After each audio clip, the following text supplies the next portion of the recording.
death watch outside Trenton State Prison awaits the execution of Bruno Richard Hauptmann. He has been convicted of kidnapping and murdering this child, the firstborn son of Charles Lindbergh. On the night of April 3rd, 1936, Bruno Hauptmann is put to death.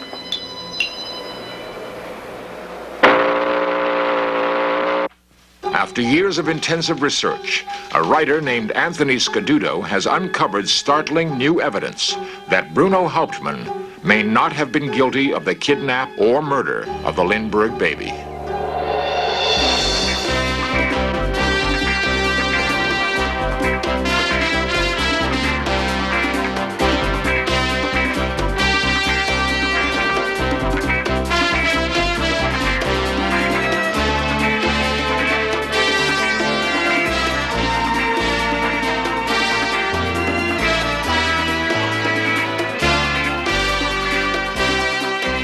This series presents information based in part on theory and conjecture. The producer's purpose is to suggest some possible explanations, but not necessarily the only ones, to the mysteries we will examine. We are a nation founded in laws, but sometimes our system of justice doesn't live up to its highest ideals. With newly uncovered evidence, we're going to go back more than half a century and carefully re-examine a moment when justice may have faltered. New York is a city with a passion for hailing its heroes, and in 1927, it celebrates a man who, with one courageous act, has captured the imagination of the world. His name is Charles Lindbergh, and he has flown the Atlantic alone. The most famous man of his time, Lindbergh shuns the public eye. As privately as is possible, he courts the beautiful Anne Morrow, daughter of an American ambassador. Soon the couple is married, and in 1930, their first child is born. It is a boy named Charles Augustus Lindbergh, Jr. As the son of a national hero, he is famous and adored, but his life is doomed. On March 1st, 1932, the Lindbergh home is secretly entered through the second-floor nursery window. The sleeping Lindbergh baby is stolen from his crib. A makeshift wooden ladder was used to reach the child, while the Lindberghs were on the floor below. Within hours, the Lindbergh house in Hopewell, New Jersey is crowded with police. A ransom note demands $50,000 for the baby's safe return. Posters describing the 20-month-old baby are quickly circulated throughout the country. New York and New Jersey police are assigned to double shifts in an all-out search for the child. In New York City, first contact is made with the kidnappers by a retired school teacher named John F. Condon. Condon becomes a go-between in the attempt to recover the child. The baby will be returned, I hope, in a short time. We are in contact and nobody is giving up. A month after the kidnapping, Condon and Charles Lindbergh deliver $50,000 to a cemetery in the Bronx. The ransom is accepted, but the Lindbergh baby is not returned. 1 month later, near the Lindbergh estate, the baby's body is found. For the next 2.5 years, police and the FBI tried desperately to solve the crime. Marked bills from the ransom money are turning up throughout New York. In September of 1934, one of the ransom bills is spent at a gas station in Manhattan. The man who passed the bill is an immigrant German carpenter named Bruno Richard Hauptmann. Police search his house in the Bronx. In his garage, they find hidden nearly $15,000 of the Lindbergh ransom money. Hauptmann is arrested and taken to the Bronx County Courthouse. Amid a flurry of publicity, he's charged with murder. The long and frustrating search for the kidnapper of Lindbergh's child is finally over. Though the evidence against Hauptmann is totally circumstantial, authorities feel certain they've found their man. Hauptmann is arraigned in New York and extradited to New Jersey for trial. Flemington, New Jersey is a small and quiet town. But on January 2nd, 1935, its normally tranquil courthouse becomes the focus of world attention. Thousands flock to what newspapers call the most sensational trial of the century. Though he hates the publicity, Lindbergh attends on every single day. David Willents heads the prosecution. The noted criminal lawyer, Edward J. Riley, is in charge of Hauptmann's defense. All counsel are prepared. We do not anticipate any adjournments, and we are ready to go. Since the time of his arrest, Hauptmann has claimed to be totally innocent of the charges against him. Now, he must defend himself before a vengeful public and a sensation-seeking press. For Hauptmann's wife, the trial is torture. Judge Thomas Trenchard has allowed cameras in the courtroom so that the world can witness the trial. The ladder used to reach the baby becomes the trial's symbol and a major piece of evidence. An expert claims that it was partly constructed with wood from Hauptmann's attic. A panel of handwriting experts testify that Hauptmann's writing is identical to that in the ransom notes. Initially, Hauptmann seems unperturbed. Now, John F. Condon takes the stand. He tells the court that he handed the Lindbergh ransom money to a tall, thin man with a German accent at a cemetery in the Bronx. The man called himself John. Who is John? John is Bruno Richard Hauptmann. Now, Charles Lindbergh tells the court that it was Hauptmann's voice that he clearly heard on the night that the ransom was paid. Another witness, Amandus Hochmuth, swears he saw Hauptmann near the Lindbergh house on the day before the crime. A host of other eyewitnesses connect Bruno Hauptmann with the ransom money. Hauptmann drove into my station and pulled up to an apple pump and asked for 5 gallons of gas. I identified Bruno Richard Hauptmann. I identified Bruno Richard Hauptmann. Bruno Richard Hauptmann was the man who came to the Sheraton Theater and handed me one of the $5 ransom bills. Now, Hauptmann's only real defense lies in his power to convince the court that he did not commit the crime.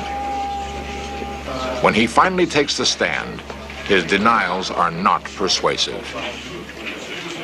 Didn't you lie on the road? Time and time again, didn't you? I did not. You did not? No. All right. When you were arrested with this Lindbergh ransom money, you had a $20 bill. Lindbergh ransom money, did they ask you where you got it? Did they ask you? You did. Did you lie to them or did you tell them the truth? Did you lie to them or did you tell them the truth? I said nothing to them. You lied, didn't you? I did, yes. The trial of Bruno Hauptmann lasts for 31 days. The jury reaches its verdict in little more than 11 hours.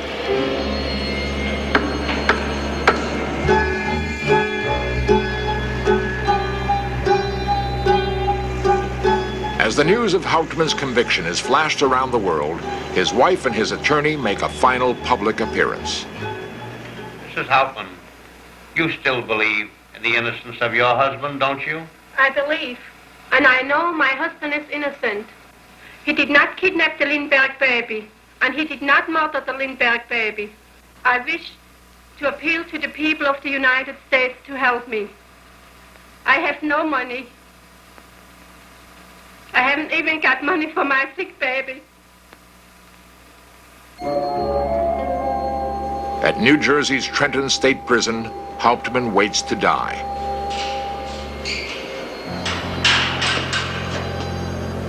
On April 3rd, 1936, the sentence is carried out.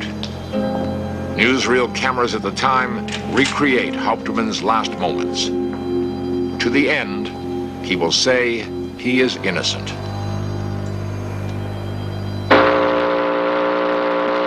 Flash, United Press, Trenton. Hauptmann executed, 8:47 1/2.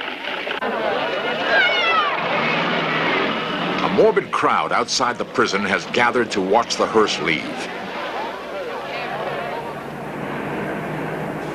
In New York City, nearly 40 years after Hauptmann's death, new evidence has come to light. Anthony Scaduto, a writer and a former reporter, has spent more than 3 years investigating the complex details of the Lindbergh kidnapping case. Scaduto's probing research has revealed some startling new facts. Back in 1973, I got a call from a man who had been on the fringes of organized crime for many years. I had been the mafia expert, so-called, for the New York Post. And he said he could prove that Hauptmann was absolutely innocent of the crime of kidnapping and killing the Lindbergh baby. And I began to check into some of his evidence, and I eventually got into the files of the Bronx District Attorney's Office and the New York City Police Department, and I found strong evidence that Hauptmann indeed had been the victim of a frame-up. I found evidence that all the eyewitness testimony had been, the eyewitnesses were either liars or mistaken, that the expert testimony, the expert witnesses, distorted in order to help convict Hauptmann, and that the physical evidence, every piece of physical evidence, was either manufactured by the police or distorted by them to convict Hauptmann. And I feel absolutely certain that Hauptmann was innocent. Was Bruno Richard Hauptmann deliberately sent to his death? The old Lindbergh house in Hopewell, New Jersey is today a state home for juvenile delinquents. The corner of the second floor was once the Lindbergh's nursery. The kidnapper entered through this window to reach the sleeping baby. The baby was then carried down this shaky wooden ladder. But did Bruno Hauptmann build it and then steal the Lindbergh child? You never took your children into that bedroom, did you? I never was. You never took that ladder up there either, did you? I even didn't build it. You didn't take that ladder out of your attic either, did you? No, sir. One of the major pieces of physical evidence against Hauptmann was the ladder. The police and prosecution claimed that Hauptmann climbed into his attic, cut a piece of floorboard out of the attic, went back down to his apartment, 2 floors down, back to his garage, in which there was a great deal of lumber, to use this piece of wood to construct the ladder. And an expert witness testified that the grains of wood from the remaining piece in the attic floor matched precisely the rail of the ladder that they claimed Hauptmann took out of the attic. The fact is, you could see very clearly when you put the 2 pieces together that in order to make the grains match, one has to shove one of the pieces up higher in a very unnatural, distorted position. Based on this and other evidence, Scaduto believes that the wood in the ladder may have been tampered with while in the possession of the police. The ladder, however, is only a part of the evidence that Scaduto uncovered. The woods about a mile from the Lindbergh house is the site where the baby's body was found. It was quickly buried in a shallow grave. Scaduto discovered evidence that the body was not the missing child.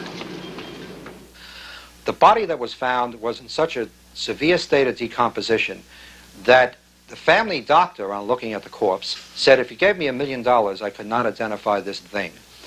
Lindbergh made the identification solely on the basis of counting the number of teeth. Any child of the same age, generally, millions of children of the same age, would have the same number of teeth. The chances are that that body was not the body of the Lindbergh baby, which means that no murder has been proved, which means that Hauptmann was absolutely wrongly convicted, forgetting all the other evidence. He was wrongly convicted because they could not prove a murder. When police discovered ransom money hidden in Hauptmann's garage, Hauptmann claimed that the cash belonged to a man named Isidore Fish. Fish, he said, was a business partner who had gone to Europe and then died. Hauptmann insisted he discovered the cash in a box Fish had left for safekeeping. The explanation seemed far-fetched and was dubbed the fishy story. I found in the files of the district attorney's office and the New York City Police Department that evidence to show that Hauptmann and Fish indeed were business partners, evidence that was suppressed to destroy Hauptmann's alibi, to create this fishy story that Hauptmann was telling. Also, evidence that Hauptmann and Fish did not meet until 4 months after the kidnapping, so that there was no possibility that they had been partners even in the kidnapping and seizing of the ransom. All of this was suppressed in order to destroy Hauptmann's alibis. Handwriting played an important role in the conviction of Bruno Hauptmann. The prosecution's chief handwriting expert was Albert Osborne. The physical evidence connecting the writing of all of the Lindbergh ransom notes and the writing signed Hauptmann is, in my opinion, irresistible, unanswerable, and overwhelming. Scaduto learned that the handwriting comparisons were made largely on the basis of numerous forced dictations taken from Hauptmann at police headquarters. Hauptmann's written numbers could never be shown to match those on the ransom notes, and there is evidence of tampering. In 1977, I was contacted by a woman named Hilda Zenglein. She was a defense handwriting expert. She was dismissed because she said that she would get up and testify that the original ransom notes had been tampered with to make them look more like Hauptmann's handwriting. And she sent me an example of what she saw, and what they basically did, she said, was to round off letters in the ransom notes so they would look more like Hauptmann's handwriting. And she said it was very obvious, and she was not permitted to testify. That evidence was never introduced by the defense. During the trial, many witnesses did take the stand to testify against Hauptmann. Amandus Hockmuth pointed to Hauptmann as the man he saw driving near the Lindbergh house on the day before the kidnapping. I found documents to show that about 2 months after this event, Amandus Hockmuth applied for welfare in New York City, and it was granted because the welfare agent said, quote, he is almost totally blind, close quote. He could not have identified anyone. John F. Condon played a major role in the conviction of Bruno Hauptmann. Dr. Condon was a garrulous old man who very, very honestly wanted to help recover the Lindbergh child. And he injected himself into the case and was accepted as an intermediary. When Hauptmann was arrested, Condon was asked to identify him to see whether Hauptmann was the man to whom Condon had passed the ransom money. After looking at Hauptmann and even talking with him and shaking his hand, Condon stepped out of the identification room and told police and the FBI agents that he could not identify this man. He said, this is not the man. Condon would not identify Hauptmann until 2 or 3 weeks before the trial. In the interim, he had been coerced by the police. 1, he was threatened with violence, and 2, he was threatened with arrest as an accomplice if he would not identify Hauptmann. Hauptmann was also identified by Charles Lindbergh himself. In the atmosphere of the trial, the testimony was damning. Lindbergh identified Hauptmann's voice as the voice he heard in the cemetery almost 2.5 years before, speaking only 2 words, hey doctor. And that identification cinched it in the jury's mind at the very early stages. The juries later told reporters that when they heard Lindbergh say that it was Hauptmann's voice that spoke those words the night the ransom was passed, they were convinced Hauptmann was guilty. The thing is that Lindbergh, after Hauptmann's arrest, heard Hauptmann speak those words again in the Bronx District Attorney's office, and for a full week he could not make up his mind. Not until the police had relayed to him all the evidence that they had compiled against Hauptmann, much of which I've later found has been tampered with, manufactured.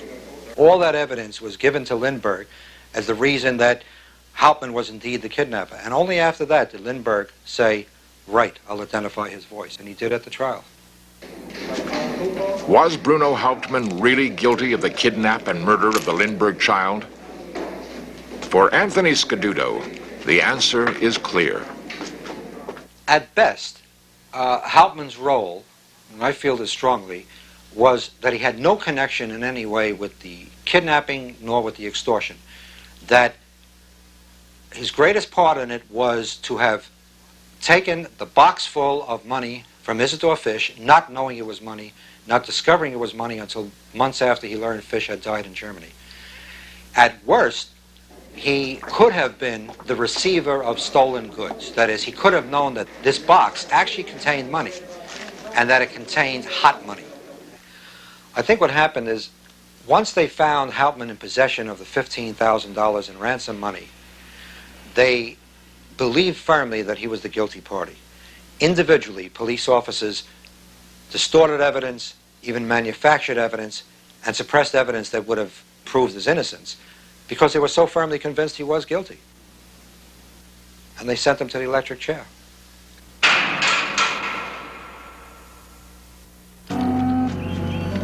If the Lindbergh baby was not the victim of Bruno Richard Hauptmann, who then kidnapped the child?